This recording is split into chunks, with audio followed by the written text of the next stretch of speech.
Só que tinha que fazer teste em um departamento, no departamento pessoal, que era longe da Liberdade. Não sei se era pro lado do Caxingui ou que lado que era, não me lembro disso. Só sei que eu tinha... Desculpa, gente. Dá uma coceirinha assim, né? Tinha que pegar o ônibus e era longe pra dedéu. Eu fui lá, fiz o teste e a moça falou assim: você aguarda pra gente te chamar. Tudo bem. Só que a moça não chamava. E na casa onde eu morava tinha telefone, então eu ligava. O telefone naquela época era um luxo, né? Nossa, mãe do céu, imagina. Ela falou assim, ela falava: olha, eu ainda não tenho resultado, quando eu tiver, eu te ligo. Passava, eu esperava, ela não ligava, eu ligava de novo. Ela falava a mesma coisa. Aí na terceira vez ela falou para mim assim: você não passou. Que eu não tinha passado. Gente, o normal de qualquer ser humano é aceitar, ué, você não passou, né? Você sabe o que eu fiz? Eu fui lá na loja, lá na Liberdade, e eu cheguei pro gerente e eu falei assim: olha, eu não passei. Mas, se o senhor me dá uma oportunidade de trabalhar aqui uma semana, e se nessa semana eu não aprender o serviço que o senhor tem para mim, eu vou embora e o senhor não precisa me pagar um tostão. Aí ele falou: você já trabalhou com telefone? Nunca. Você já trabalhou escrevendo máquina? Nunca. Tudo que ele perguntava eu falava que nunca. Ele falou o seguinte: eu tenho aqui um número de telefone, o nome da pessoa e o assunto. Se você ligar para a pessoa agora na minha frente e conversar com o cliente, eu deixo você ficar uma semana para ver se você aprende. Falei: tudo bem. Liguei. Certo, ele gostou, né? Porque deixou. Minha função, ele falou, é 3 pastas. Uma pasta de máquinas de garantia. A outra pasta é de máquina que já estão prontas. E a outra pasta é de orçamento. O cliente vai chegar, ele vai falar que ele quer um orçamento para ver quanto que fica o conserto.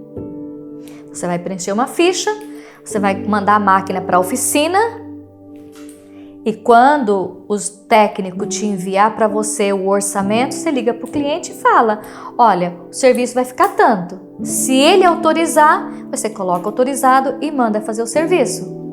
Gente, só um pouquinho. Eu não tô aguentando a coceira aqui. Só um pouquinho. Ai. Desculpa, tá? Mas tava me deixando louca. Aí, e a outra pasta, o cliente vai trazer para você. Vai falar assim: olha, essa máquina está na garantia. Então, você faz a ficha de máquina da garantia e manda para a oficina. Quando estiver pronto, você liga, tua máquina está pronta. E os papéis, as fichas que os técnicos mandam para você, dizendo que a máquina está pronta, você liga para os clientes. Tudo bem, eu comecei a trabalhar. E ali a gente recebia máquinas de indústrias de São Paulo e tudo mais, sabe? Tinha peças que eram importadas. E eu comecei a trabalhar de uma maneira, e eu fui absorvendo, né? Porque eu sempre gostei muito de desafios. E o faturamento da empresa, ali daquela loja, quem fazia era o gerente. Então, quando chegava no último dia do mês, ele me pedia para que eu subisse todas as faturas, porque ele tinha até o dia 5 para preparar o faturamento da empresa. Então, a loja era embaixo, aí tinha uma escada onde tinha o escritório na parte de cima, ali o escritório de contabilidade, aí tinha a sala dele que era separada para ele. E um dia eu falei para ele assim: deixa eu fazer? Ele falou: imagina, Você começou aqui agora, você já quer... Você não sabe. Ele falou assim, olha, fulano de tal trabalha aqui 3 anos e ainda não sabe fazer isso e você vai querer. Eu falei, tudo bem, beleza. Só que eu sempre, sabe, sempre fui assim. Aí eu olhava como ele fazia. Aí quando chegou no final do mês, que ele me ligou e pediu para que eu subisse os papéis, eu já tinha feito, mas eu não falei para ele. Eu peguei como se eu não tivesse feito. Eu entreguei para ele, aí ele olhou. Você já fez. Tá certo. Vocês acham que daquele dia em diante ele fez mais? Aí eu comecei a fazer as coisas da Vila Albertina muitas vezes, porque eu pegava o ônibus da Vila Albertina, eu vinha até Santana, de Santana eu pegava o metrô e descia na Estação da Luz. Mas muitas vezes o metrô estava em greve e o ônibus da Estação da Luz, não gente, até a Liberdade. Eu ia até Santana de ônibus e de metrô até a Liberdade. Mas quando o metrô estava de greve, então eu ia de metrô, desculpa, o ônibus, tinha ônibus até a Estação da Luz. Só que da Estação da Luz eu ia a pé até a Liberdade. E aí vocês falam assim, Mirma, mas por que você tinha essa atitude, esse compromisso? Gente, eu sempre amei trabalhar. E eu nunca trabalhei como empregada, nunca. Nunca me preocupei com o salário. O trabalho para mim sempre foi a minha diversão. Em São Paulo, eu detestava quando chegava final de semana. O dia que eu mais gostava era da segunda-feira. Mas eu não entendia por que eu gostava da segunda-feira. Eu nunca entendi por que eu sempre amei trabalhar. É como se eu não quisesse ir embora, como se eu quisesse passar o tempo todo trabalhando. Sabe, quando tinha greve, eu ficava preocupada com as máquinas que estavam lá e com as indústrias que estavam paradas e que dependiam das máquinas para confeccionar o que eles confeccionavam. Que eu tinha que pedir as peças que eram importadas. Então eu tinha esse compromisso. Eu nunca pensava na empresa, a empresa me paga pouco, o gerente é mal comigo, o dono é rico, não quer, sabe? Nunca na minha vida eu pensei nisso. Eu assumia a responsabilidade. Só que eu trabalhava tanto nessa empresa que eu comecei a fazer tudo. Eles construíram um escritório para mim embaixo na loja, eles colocaram aqueles telefones que são de ramais para eu atender.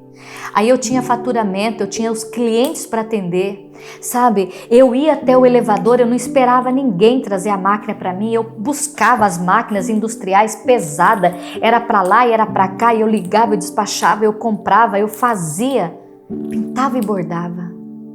Nessa época, eu cheguei a 46 quilos. Eu fui parar no pronto-socorro com esgotamento nervoso. Mas vocês sabem por quê? Porque me acontecia assim umas coisas. E eu me lembro que uma vez eu pedi para o gerente colocar a mão aqui para ele sentir como estava o meu coração acelerado. E eu sentia que ele colocava a mão com malícia, com maldade. E eu passei assim a ter crises de nervoso, porque ele me incomodava muito chegar ao ponto de eu começar a gritar,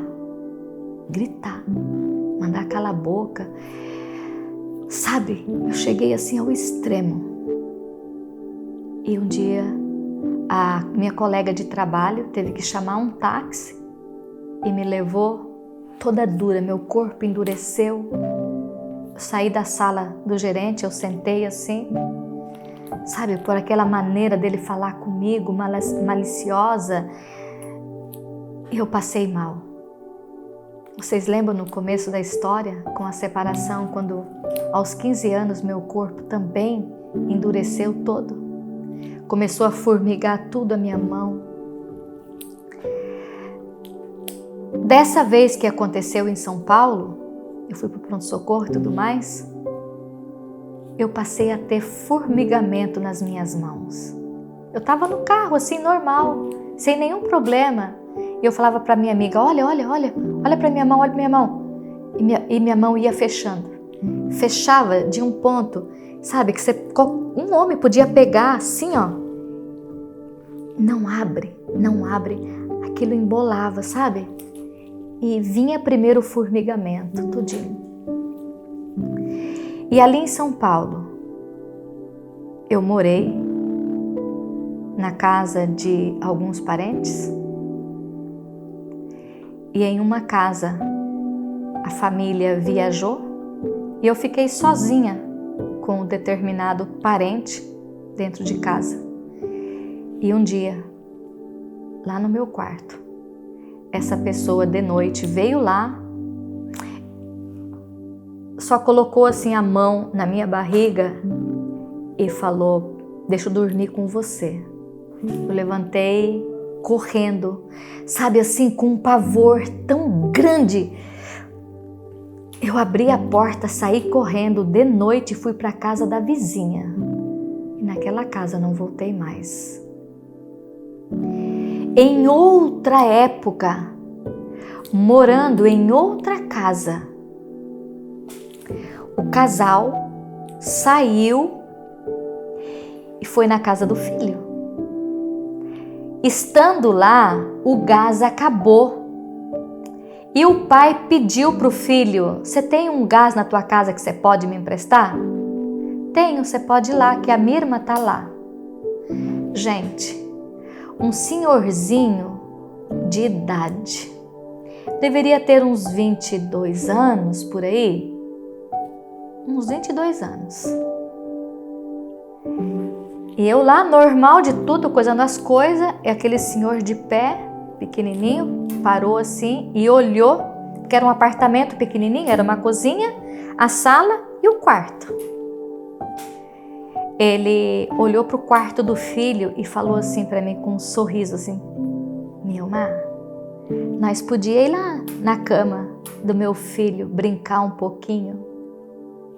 Olha, me deu tanto nojo. Então, eu passei a minha vida ali em São Paulo.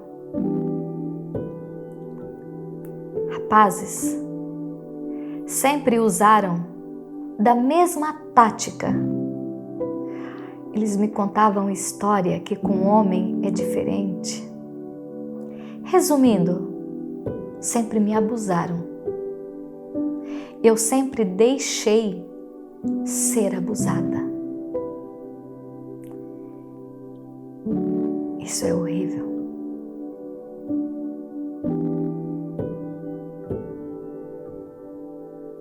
É horrível.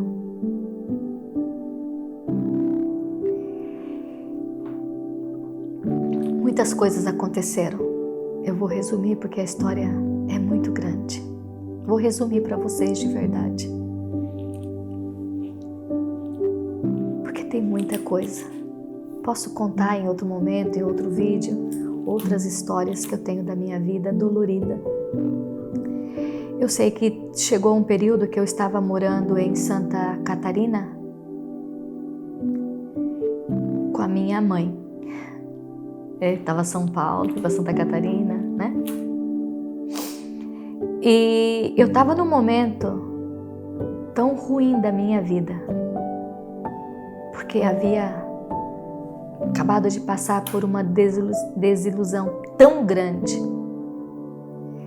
E aí uma tia minha me convidou para ir para o Paraguai com ela, que ela pagaria para mim a minha passagem. Eu aceitei, eu fui. E lá eu fiquei morando com ela. Fiquei com a outra tia com quem nós fomos visitar, porque naquele momento eu não tinha casa, tinha trabalho, não tinha ninguém. Com uma família tão grande e você sem ninguém. Minha mãe não tinha condições de me ter. Minha mãe morava com outro homem. Minha mãe trabalhava em casa de família. Meu pai com outra família, sabe? E aí, minha tia falou que eu podia ficar lá no Paraguai. E aí, enquanto eu estava lá, eu atravessava a balsa vindo para o Brasil para vir fazer alguns serviços para o meu tio. E enquanto eu estava em cima da balsa, eu orava a Deus. Eu falava: Senhor, eu não sou dona da minha vida. Eu não posso tirar a minha vida. Mas o Senhor pode. Por favor, tira a minha vida. Não tem sentido. Olha para mim. Que vida? Eu não tenho vida.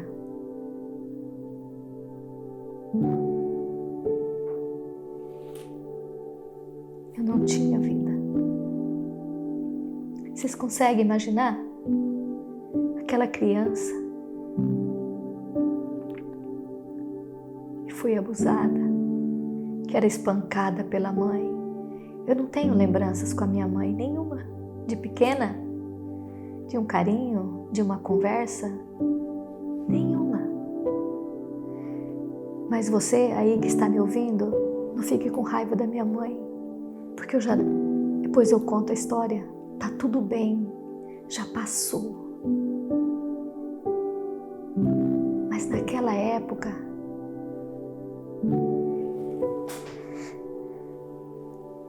tantos acontecimentos ruins, entendeu? Tantos acontecimentos ruins foram acontecendo na minha vida.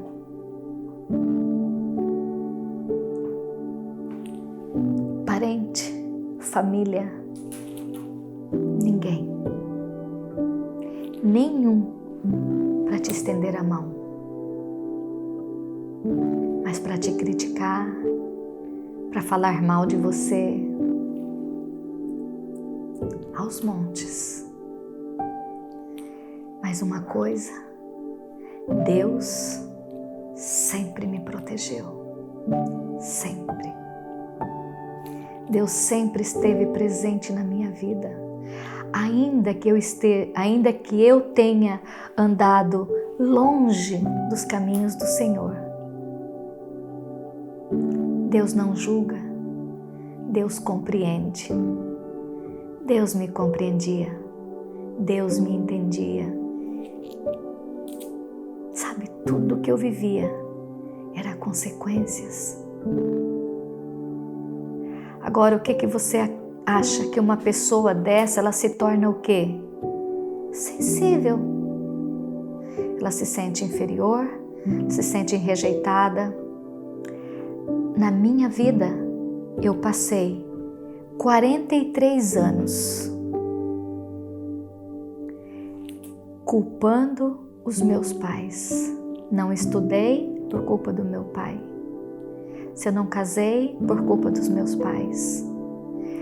Porque eu não entendia como que uma pessoa como eu, trabalhadora, inteligente, desafiadora, que gostava, que vencia, e por que eu não chegava, sabe, a nenhum lugar assim de concreto? Eu não entendia isso.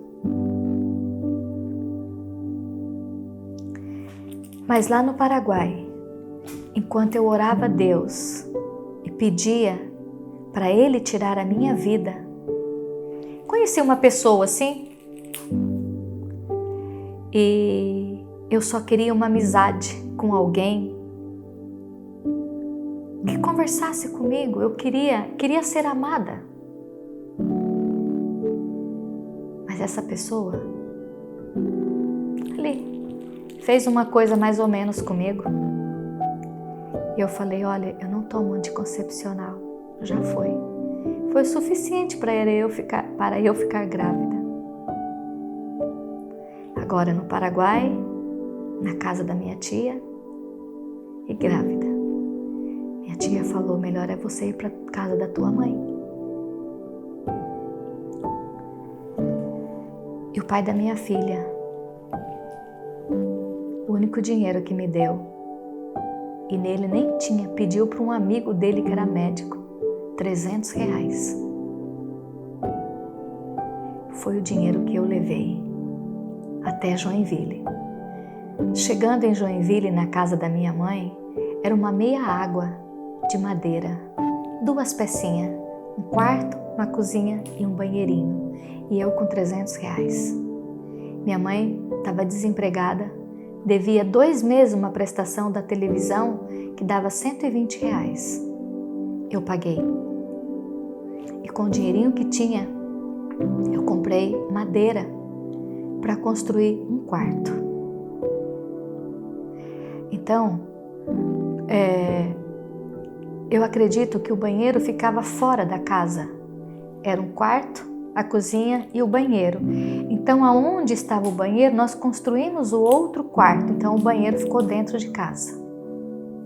Então, eu passei a ficar no outro quarto, que era da minha mãe, e minha mãe nesse quarto novo. E ela tinha um marido. Mas esse marido era casado. Então, não era marido, não era o amante dela. Aí foi ele que construiu ali o quartinho. E eu comecei a procurar emprego, mas ninguém me dava emprego porque eu estava grávida. Aí eu fui na assistência social, eu coloquei minha melhor roupa. Porque até então, eu tinha as roupas quando eu morava em São Paulo, que eu comprava calças da Wrangler, camisas da Wrangler, eu tinha roupas boas. Eu vesti minha melhor roupa, eu falei, moço, eu não sou mendiga, só que eu estou grávida. E eu já bati todas as portas, mas ninguém me dá emprego porque eu estou grávida. Só que eu estou na casa da minha mãe, a situação é essa e essa e essa. Não tenho nada. Não tenho dinheiro para andar de ônibus, não tenho dinheiro para comprar comida, não tenho nada. Ele me ajudou. Ele falou assim, quando você tiver a bebê, você volta aqui que eu vou fazer um currículo para você. Eu vou te dar os passes de ônibus e eu vou enviar para algumas empresas. Aí eu fui na igreja que eu frequentava, eles também levaram cesta básica em casa para mim. Assistência social também fez cestas básicas maravilhosas, tá? Aí o que eu fiz? Eu comecei a vender as minhas roupas, eu comecei a vender. Minha prima do Paraguai me mandou uma caixa cheia de roupas dela que ela tinha. Me lembro que eu cheguei a vender calças dela usada por R$15 cada uma. Então eu comecei a vender um montão de coisa, vender tudo.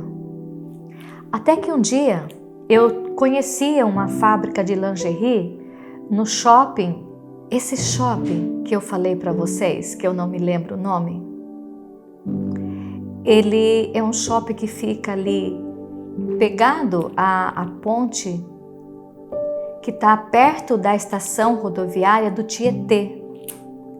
É que como eu falei da feira, o D, mas eu estou pensando que é o Shopping Center Norte.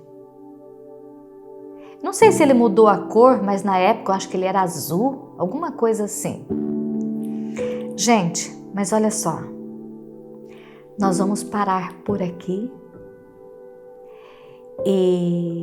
porque senão vai ficar muito longo e vamos terminar a história no próximo vídeo. Eu quero pedir para vocês, se inscreva no meu canal. Você pode fazer isso? Se inscreva no meu canal, dá um joinha, ativa o sininho das notificações, compartilha com os outros. Este canal aqui, que hoje eu estou começando, ele vai ser um canal de transformação de vidas. Em outro vídeo, não no seguinte, mas em outro, eu vou contar a minha história do que aconteceu, da pandemia, quais foram as decisões que eu tomei, quais foram os cursos que eu fiz e o que eu vou fazer aqui nesse canal. Uma coisa eu posso dizer,